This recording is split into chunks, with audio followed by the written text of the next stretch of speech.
Hi friends, Prepared Suburbanite here. I want to share my thoughts about the terrible incident that happened in Parkland, Florida.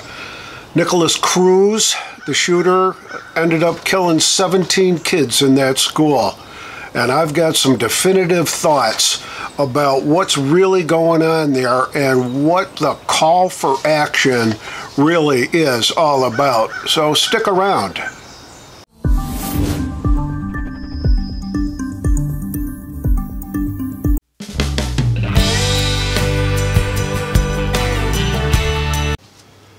Let's not be fooled. This call for action that I've heard from folks like Joe Biden, folks like Chuck Schumer, Nancy Pelosi, pretty much any entertainer on the left-hand side of the equation, they're all saying, we've got to do something. There has to be a call for action. Got to get off your lazy butts and do something about gun violence. But nobody's really making any concrete suggestions. There really isn't any solid recommendations that are coming out of all this rhetoric. So what are they really saying to you? They're saying, we're going to take your guns away. We're going to make it so difficult for you to purchase any kind of a firearm. We're going to confiscate those that are already out there. They've been trying to do this for years. They actually made quite a lot of headway back in the 90s. With that act, thankfully, it expired and was allowed to resume its historical support for the Second Amendment. But they will, and they will continue every time we have one of these disasters like this. They're going to try to raise the rhetoric, raise the bar, chip away at your Second Amendment rights, at my Second Amendment rights, and they're going to start with the AR-15, the assault rifle, the one that caused all this problem. Well, you know, looking at what happened with this young fella, he's 19 years old. That means that he's already reached the age of majority. 18 in the state of Florida. He can certainly possess a handgun. He can certainly vote. He can't have a beer, but he has reached the age of majority. He can enter contracts legally. He can make decisions for himself. Those are the kinds of things that happen when you turn 18. It's my understanding from my research into the circumstances surrounding this particular event is that while he was 18, he actually took weapons to school and threatened other students and may have actually been in a fist fight with another student, was expelled from the high school that this took place in, the Marjorie Stoneham Douglas High School in Parkland, Florida. He was expelled from that. And that's what the school district did. They expelled him. And they said he can't come back on campus, especially wearing a backpack. So he goes to another school. He was 18 years old. He had reached the age of majority. Why wasn't he charged with bringing a weapon on school grounds? Why wasn't he charged for making threats? If he had been charged, he wouldn't have been able to buy 5 guns in the last year, which is what he has been able to do. I don't know where he got the money. I don't know what kind of a job he may have had. But buying 5 guns, gee, you know, anywhere from $300 to $700 or $800 for the low-end AR-15s to, you know, handguns and stuff like that that are going to be in that price range. He's talking, that's pretty serious cash going on there. So he's got cash coming in, and he's got cash going out because he's buying multiple magazines. He's bought 5 weapons, and the school district basically protected him because they didn't file charges against him for bringing a weapon on school grounds, and it may have been a knife. I'm not sure. I heard that he may have had bullets with him at one point in time. But the fact that he actually brought weapons on school grounds, the fact that he was threatening, and the fact that he was actually involved in physical altercations on school property, he should have been charged. He was an adult. He wasn't. It never showed on his record because nothing was ever done. That's why he was able to buy 5 guns in the last year. Also, my understanding that in at least 30 different occasions, the police were called to his place of residence on domestic calls, that kind of a thing. So the police knew about this kid. The school knew about this kid. His friends knew about him because they've actually described him as, yeah, he's probably the one that's going to do it. And an alert YouTuber, a YouTube creator, saw a comment that he left on that YouTuber's channel that said that he wanted to be a school shooter. And this guy did the right thing. He reported it. It was serious enough in his mind to say, hey, wait a minute, this isn't right. So he turned it into the FBI tip line. The FBI actually came out, asked him a few questions.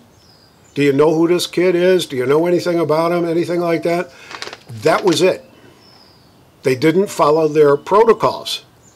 They didn't take it all the way to the end. They said that they couldn't identify who he was. He used his real name, and he used an IP address that still belonged to him on the day of the shooting. So the FBI may have been busy doing some other things, but they certainly dropped the ball on this one. So that adage that says if you see something, say something, well, that was done, and nothing happened. And now there's 17 people that are dead. It's a shame. The thing that really, really concerns me is the rhetoric that I'm seeing from the left. I happen to have a few acquaintances, I guess, on Facebook that are pretty verbal in their commentary about how they feel about this. And some of the commentary is pretty disturbing. First off, one of the calls for action that's been suggested was a mandatory psychiatric evaluation as a prerequisite for purchasing a weapon. And I just replied to that individual by saying, you go first.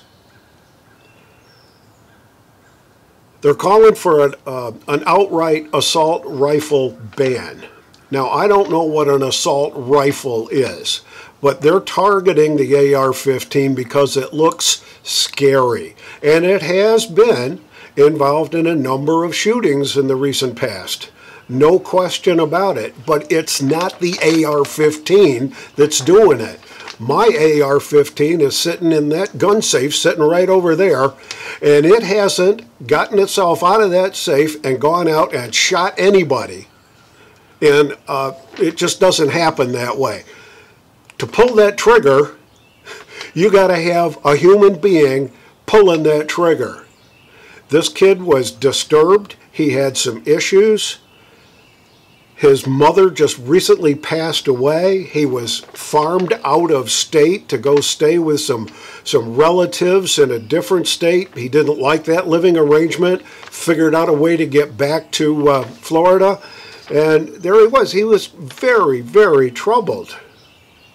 But nobody saw all the signs. They didn't put it all together. And because they didn't, we've now got this call for action, which is really, and don't let anybody fool you, it's a call to disarm the law-abiding public. No question about it. I haven't seen a single solitary suggestion or recommendation from the left, from the gun grabbers, that says this is what we need to do.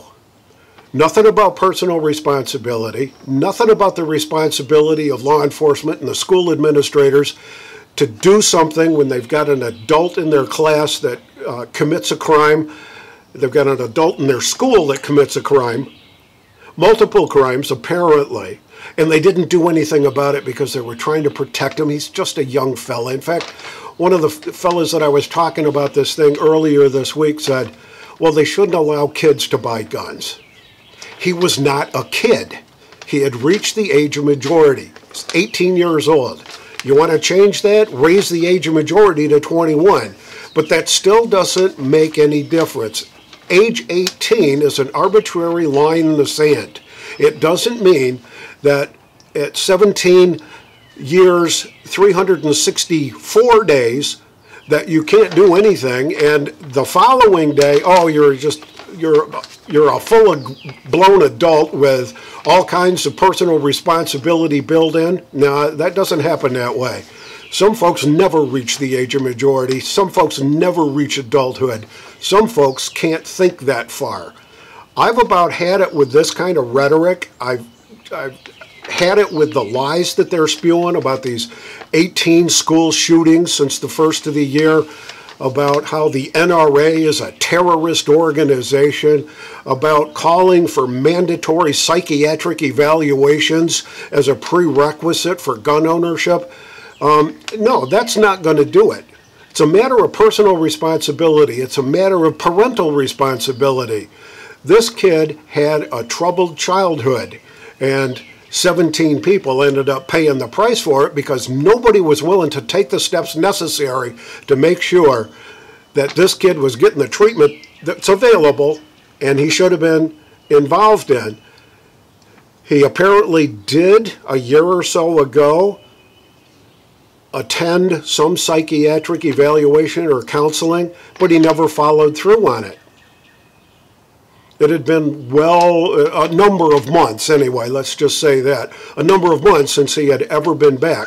And nobody did anything. Nobody said anything. Nobody put it in his record. It doesn't appear in any database that would have been used to clear a person for the purchase of a gun.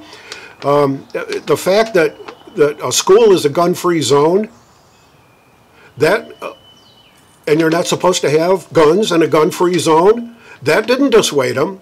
The fact that he deliberately took 17 lives, broadcast it before he did it, and then took 17 lives knowing that Florida is a capital punishment state so that he could be facing the death penalty, and that wasn't enough to dissuade him from the decisions that he made. Yeah. Lack of personal responsibility. This kid did not possess the mental faculties to exist in a normal world, and everybody assumes that he's normal.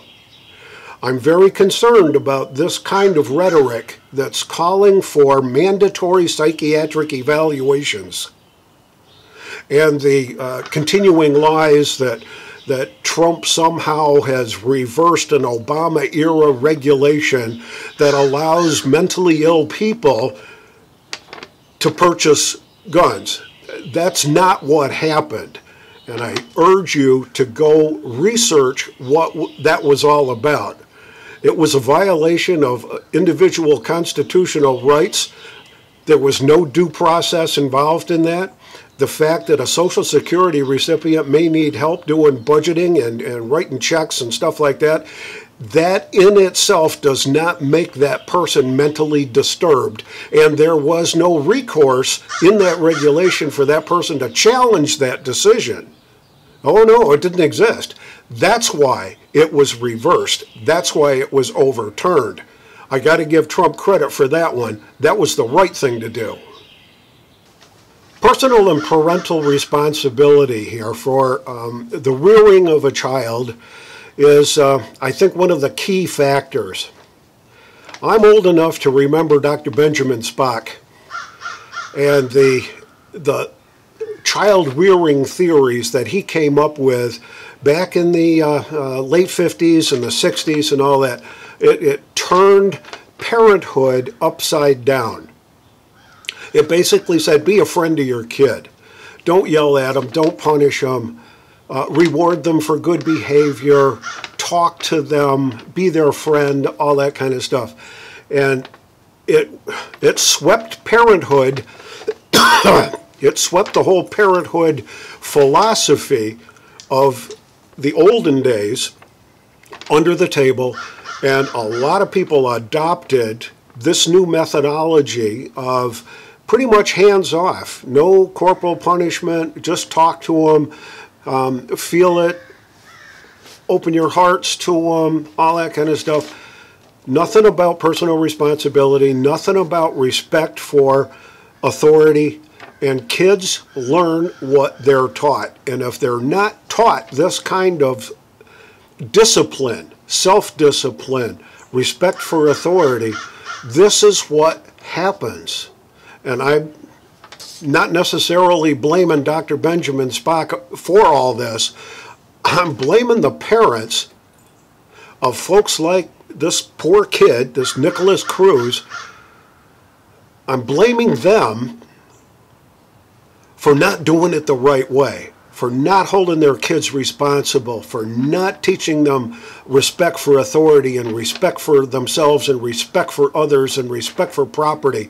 It's just an amazing thing. You couple that with removing prayer from school, removing God from school. There was a great little Facebook post that was flying around over the last couple of days that said, "Oh dear God, why did you let this happen in our schools?"